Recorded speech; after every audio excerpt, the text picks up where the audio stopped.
దేశవ్యాప్తంగా సంక్షేమ పథకాలను ఎవరు అమలు చేయకుండా చూడాలనే ప్రయత్నంలో భాగంగానే నరేంద్ర మోడీ గారు చంద్రబాబు నాయుడు గారిని ఉపయోగించి అలవిగాని హామీలు ఇప్పించి ప్రజల్ని నమ్మించి 2,69,000 కోట్ల రూపాయలు నేరుగా ప్రజల ఖాతాల్లోకి వేసిన జగన్మోహన్ రెడ్డి గారిని ఓడించారు. ఇది ఒక పెద్ద కుట్ర. మరి 2,69,000 కోట్ల రూపాయలు 5 సంవత్సరాల కాలంలో పేదల ఖాతాల్లోకి వేసిన జగన్మోహన్ రెడ్డి గారినే ఓడిస్తే ఈ దేశంలో ఏ రాష్ట్ర ప్రభుత్వం కూడా సంక్షేమ పథకాలు ఇవ్వాలనేసి ఆలోచన చేయదు. కాబట్టి ప్రజాధనాన్ని ప్రజలకు పంచకుండా ఈ దేశవ్యాప్తంగా ఉన్నటువంటి బీజేపీ ప్రభుత్వాలు కావచ్చు, కేంద్ర బీజేపీ ప్రభుత్వం కావచ్చు, అభివృద్ధి పేరుతో దోపిడీకి తెరలేపవచ్చనేటువంటి ఒక కుట్రలో భాగంగానే ఈ సంక్షేమ పథకాల ప్రభుత్వాన్ని పడగొట్టారని నేను భావిస్తా ఉన్నా. మరి 2,69,000 కోట్ల రూపాయల పథకాలు ఇచ్చిన జగన్మోహన్ రెడ్డి గారినే ఓడించిన ఈ ప్రజలు రేపొద్దున ఎంత చేసినా మళ్ళీ ఓడిస్తారు కదా అన్న ఒక ఆలోచనతో చంద్రబాబు నాయుడు ఆ సంక్షేమ పథకాల జోలికే వెళ్లకుండా ఉండబోతా ఉన్నాడు. ఆయన అమరావతి పేరుతోనో అభివృద్ధి పేరుతోనో దోపిడీకి తెరలేకపోతా ఉన్నాడు. ఉద్యోగుల్ని మోసం చేయబోతా ఉన్నాడు, నిరుద్యోగుల్ని మోసం చేయబోతా ఉన్నాడు. జగనన్న కంటే అధికంగా సంక్షేమ పథకాలు ఇస్తాడు. 1,500 రూపాయలు ప్రతి ఒక్క మహిళకు అందజేస్తాడు. సత్వరమే 4,000 రూపాయల పెన్షన్ ఇస్తాడు. జూలై 1వ తేదీన 7,000 రూపాయలు ఇస్తాడు. ఇంట్లో ఎంతమంది పిల్లలుంటే అందరికీ అమ్మఒడి ఇస్తాడు. మరి బస్సుల్లో ప్రయాణం ఉచితంగా చేయనిస్తాడు. 3 సిలిండర్లు ఇస్తాడని నమ్మినటువంటి పేదలు మరి వీటన్నిటికీ అయ్యేటువంటి ఈ ఖర్చును గురించి తెలిసిన చంద్రబాబు మోసం చేస్తాడని భావించలేదు కాబట్టి నమ్మి ఓట్లు వేశారు. మరి వారికి ఈ పథకాలు ఇస్తాడా? ఉద్యోగులకు వెంటనే ఐఆర్ ప్రకటిస్తాడా? పిఆర్సీ ఇస్తాడా? సిపిఎస్ రద్దు చేస్తాడా? మరి ఇవన్నీ కూడా ఉద్యోగులకు సంబంధించినటువంటి సమస్యలు పరిష్కరిస్తాడా? 20 లక్షల ఉద్యోగాలు ఇస్తాడా? ఇవ్వలేకపోతే 3,000 నిరుద్యోగ భృతి ఇస్తాడా? ఇవన్నీ కూడా వేచి చూడాల్సిందే. కాబట్టి ఒక 6 నెలల పాటు మనమందరం ఎదురు చూడాల్సిందే, అవకాశం ఇవ్వాల్సిందే. చంద్రబాబు నాయుడు గారు కానీ ఆయన ప్రభుత్వం కానీ ఒక అల్లావుద్దీన్ అద్భుత దీపాన్ని ఏమైనా తీసుకొస్తుందా? ఒక అక్షయ పాత్రను ఏమైనా తీసుకొస్తుందా? మరి మనమంతా కూడా ఎదురు చూడాల్సిందే.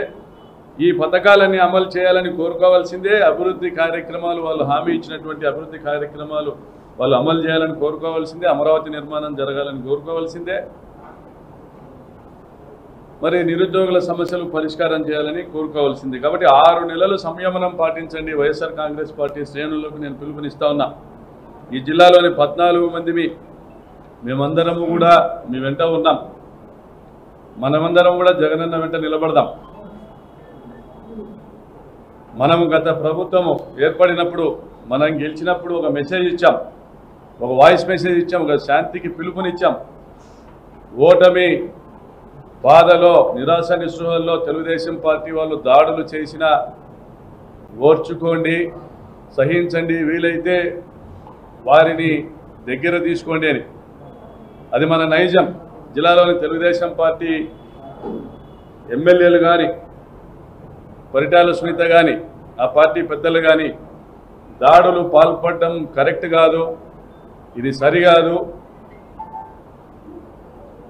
ఇది ఆటవికం అనేటువంటి ఒక మాటను కూడా వాళ్ళ నోటి నుంచి ఉచ్చరించకపోవడం గమనించమని కోరుతా ఉన్నా. అయినా మీ వెంట మేమున్నాం. చట్టాన్ని నమ్ముదాం, పోలీస్ వ్యవస్థను నమ్ముదాం. ఎటువంటి దాడి జరిగినా కాగితం మీద కంప్లైంట్ ఇచ్చి వాట్సాప్లో పెట్టమని కోరుతా ఉన్నా. కేసులు కట్టిస్తాం. చట్టం తలుపులు మూసుకుంటే న్యాయదేవత తలుపులు కొడతాం. తప్పనిసరిగా ఎఫ్ఐఆర్లు చేయిస్తాం, కేసులు విచారణ జరిపిస్తాం, మిమ్మల్ని మేము కాపాడుకుంటాం, చట్టబద్ధంగా ప్రజాస్వామ్యయుతంగా పోరాడదాం. మరి అవకాశం ఇచ్చారు కాబట్టి ప్రజల నిర్ణయాన్ని గౌరవిద్దాం. అదేవిధంగా వారు మంచి చేస్తే కూడా స్వాగతిద్దాం, ఇచ్చిన హామీలని నిలబెట్టుకుంటే కూడా స్వాగతిద్దాం. మనకంటే మెరుగైన పాలన అందించినప్పుడు తప్పనిసరిగా మనం స్వాగతించాల్సిందే. దానికి 6 నెలల సమయం ఇద్దాం.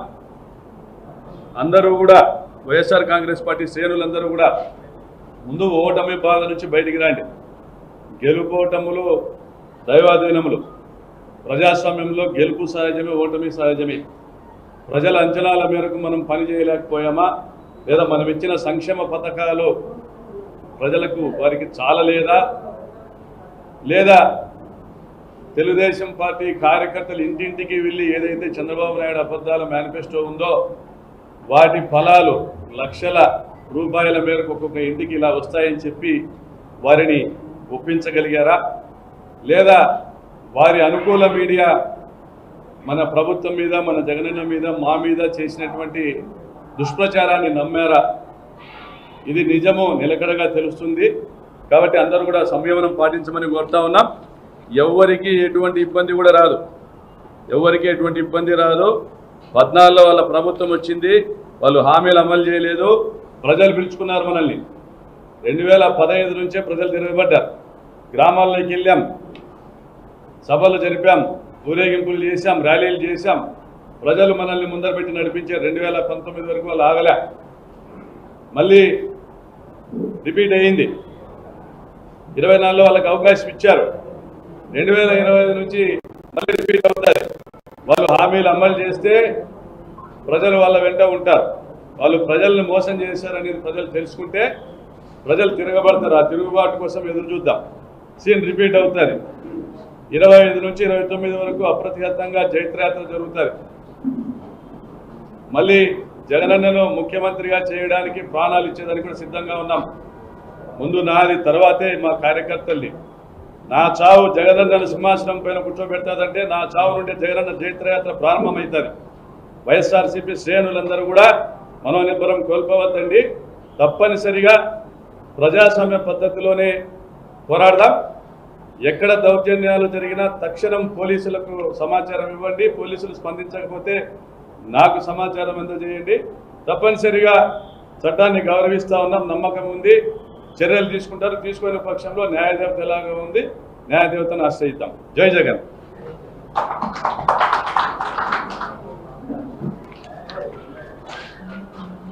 జిరాక్స్ చేసి ఈ 27 గ్రామాలు చెప్తాను.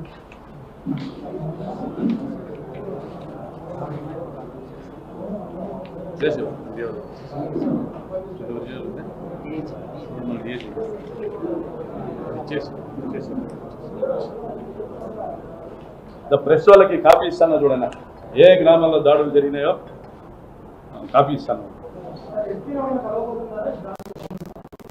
కలవబోతున్నాం, డిఐజీ గారిని కలవబోతా ఉన్నాము. కళ్యాణ దుర్గంలో ఉమామహేశ్వర నాయుడు ఇంటిపైన దాడి జరిగింది. ఆయన వాహనాలు ధ్వంసం చేశారు. ప్రకటించకనే గోరంట్ల మాధవ్ ఎంపీ గారి ఇంటిపైన దాడి చేశారు, ఇంటి అద్దాలు పగలగొట్టారు. మరి ఇన్ని దాడులు జరుగుతున్నాయి. ఆల్రెడీ డిఐజీ గారికి నిన్ననే సమాచారం అందజేయడము, రాప్తాడ్ నియోజకవర్గంలో పర్యటించడం కూడా జరిగింది. ఎస్పీ గారు, డిఐజీ గారు సంపూర్ణమైనటువంటి భద్రతా చర్యల్ని చేపడతా ఉన్నారు.